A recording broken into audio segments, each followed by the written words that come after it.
வணக்கம்,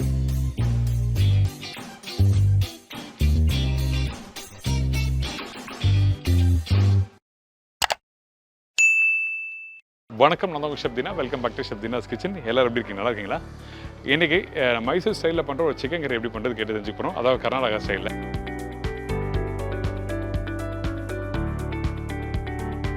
நம்ம என்ன பொருள் யூஸ் பண்ணுறோமோ அதே பொருள் தான் அங்கேயும் யூஸ் பண்ணுறாங்க. என்னோட நண்பர் தான் எனக்கு இந்த ரெசிபி சொல்லி கொடுத்தாரு. பார்த்தீங்கன்னா கிட்டத்தட்ட நம்ம வீட்டில் ரெகுலராக யூஸ் பண்ணுறோம். ஆனால் 1-2 பொருள் வந்து கொஞ்சம் சின்ன வித்தியாசம் கொடுத்துருக்கோம். அதாவது பார்த்தீங்கன்னா இந்த ரெசிபி பண்ணும்போது பர்டிகுலராக இதுக்கு ஒரு மசாலா ரெடி பண்ணுறோம். அதாவது பேஸ்ட் ரெடி பண்ணுறோம். தேங்காய், முந்திரி பருப்பு, முழு கரம் மசாலா இதெல்லாம் போட்டு அரைச்சிடறோம். முழு கரம் மசாலா சொல்லும்போது பட்டை, லவங்கம், ஏலக்காய், பிரிஞ்சி இலை போடுவோம். ஆனால் இவங்க என்ன பண்ணால் மேஸ் போடுறாங்க, அதாவது ஜாவத்திரி பூ போடுறாங்க. இந்த ஜாவத்திரி பூ போடும்போது அந்த வாசம் நல்லா எடுத்து கொடுக்க சொல்கிறாங்க. அதனால் கண்டிப்பாக இந்த ரெசிபிக்கு யூஸ் பண்ண சொல்கிறாங்க. அதே டைமில் எந்த மாதிரி பக்குவத்தில் அரைக்கிறேன், அதுக்கப்புறம் அந்த சிக்கனை போடுற பக்குவம் என்ன, இதில் வேறு என்ன மசாலா போடுறோம், இந்த மாதிரி நிறைய விஷயம் நம்ம பார்க்க போகிறோம் இந்த வீடியோவில். கண்டிப்பாக ட்ரை பண்ணி பாருங்கள். இது வந்து வீட்டில் அதாவது ரைஸுக்கு மட்டும் இல்லை, நீங்கள் வந்து வீட்டில் சப்பாத்தியாக இருக்கலாம், இட்லியாக இருக்கலாம், தோசையாக இருக்கலாம், அது மாதிரி எல்லாத்துக்கும் தொட்டு சாப்பிட்ற ஒரு அருமையான ஒரு ரெசிபி. இந்த ரெசிபி நல்ல ஒரு செமி கிரேவியாக இருக்கும், கொஞ்சம் திக்காக தான் இருக்கும், ஆனால் நல்லாயிருக்கும். ட்ரை பண்ணி பாருங்கள். இப்போ இந்த ரெசிபி தேவையான பொருட்கள் என்னன்னு சொல்லி பார்த்தலாமா? இந்த ரெசிபிக்கு தேவையான பொருட்கள் பார்த்தீங்கன்னா சிக்கன் 1 கிலோ, பெரிய சைஸ் வெங்காயம் 3 நம்பர், தக்காளி 2 நம்பர், பச்சை மிளகாய் 3-4 நம்பர், இஞ்சி பூண்டு பேஸ்ட் 1/2 டேபிள் ஸ்பூன், சோம்பு 1 டீஸ்பூன், முழு கரம் மசாலா தாளிப்புக்கு தேவையான அளவு, ஜாவத்திரி பூ 2, மஞ்சத்தூள் சிறிதளவு, சில்லி பவுடர் 1 டீஸ்பூன், மல்லித்தூள் 1/4 டீஸ்பூன், கரம் மசாலா சிறிதளவு, கருவேப்பிலை தாளிப்புக்கு தேவையான அளவு, கொத்தமல்லி தேவையான அளவு, தேங்காய் 3 பத்தை, முந்திரி பருப்பு 10-15 நம்பர், உப்பு தேவையான அளவு, எண்ணெய் சமைக்கிறதுக்கு தேவையான அளவு. இதங்க இந்த ரெசிபிக்கு தேவையான பொருட்கள். இந்த மைசூர் ஸ்டைலில் பண்ணுற சிக்கன் கறிக்கு நம்ம என்ன பண்ண போகிறோம் கேட்டிங்கன்னா, திருவண்ண தேங்காய், அது கூட கொஞ்சம் சோம்பு, இதோட முந்திரி பருப்பு எல்லாத்தையும் போட்டு அரைக்க போகிறோம். இது எதுக்காக அரைக்கிறேன் கேட்டிங்கன்னா, அப்போ தான் அந்த கிரேவி கொஞ்சம் திக்னஸ் கொடுக்கும். அதனால் இந்த முந்திரி பருப்பு போட்ட பிறகு பச்சை மிளகாய், மேஸ். இந்த மேஸ் பார்த்தீங்கன்னா அதாவது ஜாவத்திரி வந்து நல்லா வாசம் கொடுக்கும். அதனால் நம்ம என்ன பண்ணுறோன்னா, இந்த இடத்துல 2 பிரிஞ்சி, பட்டை, ஏலக்காய், லவங்கம் இது எல்லாமே வந்து 2-3 நம்பர் போட்டால் மட்டுமே போதும். அதிகமான குவான்டிட்டி வேண்டாம். நீங்கள் மசாலா அரைக்கும் போது அதிகமாக போட்டிங்கன்னா கண்டிப்பாக நல்லா இருக்காது. ஸோ இந்த மாதிரி முழு கரம் மசாலா எல்லாத்தையும் ஒன்றா போட்ட பிறகு நம்ம என்ன பண்ணுறோம், இதை நல்லா அரைச்சிருக்கேன் தண்ணி ஊற்றி.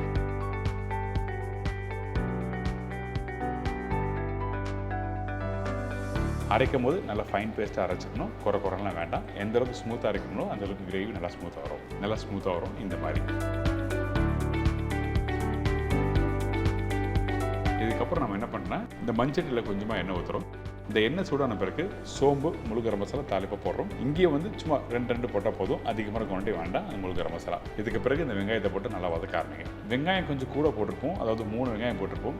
இந்த வெங்காயம் ஏன் கொஞ்சம் கூட போடுறோம் கேட்டிங்கன்னா, அப்போ தான் கொஞ்சம் கிரேவி எக்ஸ்ட்ரா கொடுப்போம். அதனால் நம்ம என்ன பண்ணுறோம், இந்த வெங்காயத்தை போட்டு நல்லா வதக்க ஆரம்பிக்கிறோம். அதே டைமில் கொஞ்சம் கருவேப்பிலையும் போட்டுருங்க.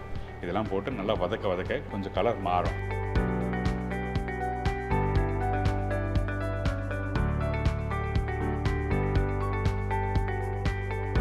வெங்காயம் வதங்கின பக்கம் பார்த்துங்க, இந்த மாதிரி கோல்டன் ப்ரௌன் வரும். அதுக்கு பிறகு நம்ம இஞ்சி பூண்டு பேஸ்ட்டு போட்டு திருப்பி நல்லா குக் பண்ணுறோம்.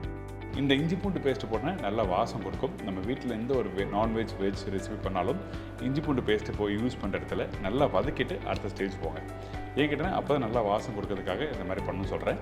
இதுக்கப்புறம் இந்த இடத்துல மஞ்சள் தூள், மிளகாய் தூள், மல்லித்தூள் போடுறோம். இது எல்லாத்தையும் ஒன்றா போட்ட பிறகு அடுப்புற ஃப்ளேம் வந்து லோ ஃப்ளேம் வச்சுட்டு நீங்கள் என்ன பண்ணுறீங்கன்னா அந்த மசாலா அப்படியே குக் பண்ண ஆரம்பிங்க. அதே டைமில் கொஞ்சம் உப்பு போட்டுரும். உப்பு போட்ட பிறகு நல்லா மிக்ஸ் பண்ணுறோம். திருப்பியும் சொல்கிறேன், அடுப்போட ஃப்ளேம் ஹை ஃப்ளேம் வச்சு குக் பண்ணாதீங்க. கண்டிப்பாக இந்த மசாலா அடி பிடிக்கிறதுக்கு வாய்ப்பு நிறைய இருக்கும். அதனால் லோ ஃப்ளேமில் வச்சுட்டு நல்லா குக் பண்ணுங்க. அந்த டைமில் கொஞ்சமாக தண்ணி ஊற்றி லைட்டாக கொதிக்க விட்டிங்கன்னா அடுத்த ஸ்டேஜ் போகலாம்.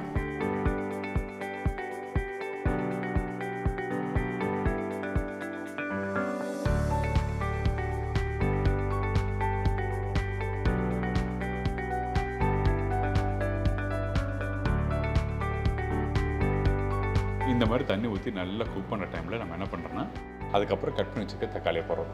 இந்த தக்காளி பார்த்தீங்கன்னா நீங்கள் வந்து பெங்களூர் தக்காளி யூஸ் பண்ணுங்கள், நாட்டு தக்காளி வேண்டாம். நாட்டு தக்காளி நீங்கள் போட்டோன்னா ரொம்ப புளிப்புத்தன்மை அதிகமாக இருக்கும். அதனால் வந்து நாட்டு தக்காளி வேண்டாம், வெறும் பெங்களூர் தக்காளி யூஸ் பண்ணுறோம். தக்காளி யூஸ் பண்ணுறதுலையும் அந்த பக்குவம் இருக்குது. அதனால் இந்த அளவுக்கு தெளிவாக நான் சொல்கிறேன். ஏன் நான் சொல்கிறேன்னா, நீங்கள் நாட்டு தக்காளி போனால் அந்த புளிப்புத்தன்மை அதிகமானாலும் உங்களுக்கு அந்த காரத்தன்மை தெரியாது. ஸோ அதனால் நம்ம என்ன பண்ணுறோம், பெங்களூர் தக்காளி யூஸ் பண்ண சொல்கிறேன்.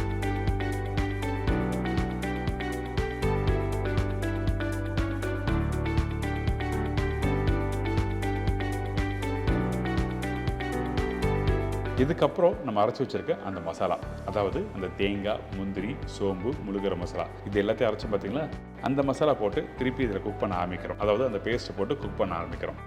இந்த மாதிரி நல்லா வதக்க ஆரம்பிங்க. அதுக்கப்புறம் தேவைப்பட்டால் கொஞ்சம் தண்ணி ஊற்றிக்கலாம். இந்த மாதிரி நல்லா வதக்க ஆரம்பிங்க. அதுக்கு பிறகு பார்த்தீங்கன்னா கொஞ்சமாக தண்ணி ஊற்றி இதை குக் பண்ண ஆரம்பிக்கிறோம். இந்த தேங்காவோட அந்த பச்சை வாசனை போன பிறகு தான் அடுத்த ஸ்டேஜ் வந்து நம்ம என்ன பண்ணுறோம் கேட்டிங்கன்னா, இதில் வந்து அந்த சிக்கன்லாம் போட போகிறோம். அதனால் இந்த மாதிரி நல்லா குக் பண்ணுங்கள். குக் பண்ணும்போது அந்த தேங்காய், அந்த மசாலா இது எல்லாமே ஒன்றோட ஒன்று சேர ஆரம்பிக்கும். அடுத்தது நம்ம க்ளீன் பண்ணி எடுத்து வச்சுருக்க அந்த சிக்கன் வந்து இதில் போடுறோம். இந்த சிக்கன் போட்ட பிறகு அந்த மசாலாவோட ஃபஸ்ட்டு நல்லா மிக்ஸ் பண்ணி 2 நிமிஷம் குக் பண்ணுங்கள். அதுக்கு பிறகு தண்ணி ஊற்றலாம்.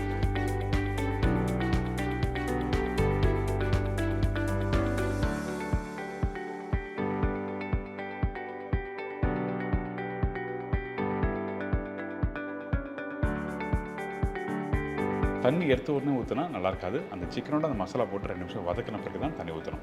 இந்த தண்ணி பார்த்தீங்கன்னா இப்போ தேவையான அளவுக்கு ஒரு குழிக்கண்ணி அளவுக்கு தண்ணி ஊற்றிருக்கேன். தண்ணி அதிகமாக யூஸ் பண்ணல. எதுக்காகன்னா தண்ணி கொஞ்சம் அதிகமாக ஊற்றினா அந்த சிக்கன்லேருந்து தண்ணி விட ஆரம்பிக்கும். அப்போ கிரேவி ரொம்ப தண்ணியாயிடும். ஓரளவுக்கு வெந்த பிறகு தேவையான அளவுக்கு தண்ணி ஊற்றி திருப்பி கம்ப்ளீட் பண்ணிக்கலாம். கொஞ்சம் கொத்தமல்லி போட்டு ஒரு மூடி போட்டு கரெக்டாக ஒரு 10லேருந்து ஒரு 5 நிமிஷம் நல்லா குக் பண்ண வர்றோம்.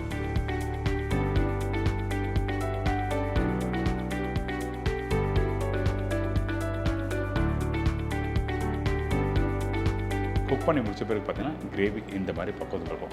இதுதான் மைசூர் சில்லி சிக்கன் சொல்லுவாங்க. அதாவது சில்லி சிக்கன்னா நம்ம நார்மலாக சில்லி சிக்கன் மாதிரி இருக்காது. அந்த சில்லி சிக்கன் கிரேவி சொல்லுவாங்க. இந்த பக்குவத்தில் சாப்பிடும்போது ரொம்ப நல்லாயிருக்கும். சப்பாத்தி, ரைஸுக்கு எல்லாத்துக்கும் ஒரு அருமையான ரெசிபி. இது மட்டும் இல்லாமல் கொஞ்சோண்டு லாஸ்ட்டாக கரம் மசாலா போடுறோம். இந்த கரம் மசாலா நீங்கள் அதிகமாக போடக்கூடாது. சும்மா பிஞ்ச் போட்டால் போதும். அந்த கிரேவியோட வாசத்தை எடுத்து கொடுக்கறதுக்கு கரம் மசாலா வந்து முக்கியமான ஒரு ரோலாக இருக்குது. அதுக்கப்புறம் கொஞ்சம் கொத்தமல்லி போட்டு நல்லா மிக்ஸ் பண்ணி ஒரு செமி கிரேவி கொஞ்சம் செமி திக்காக தான் இருக்கும். இதை எடுத்து நீங்கள் சாப்பிட்டீங்கன்னா சூப்பராக இருக்கும். ட்ரை பண்ணி பார்த்துட்டு ஃபீட்பேக் பண்ணுங்கள்.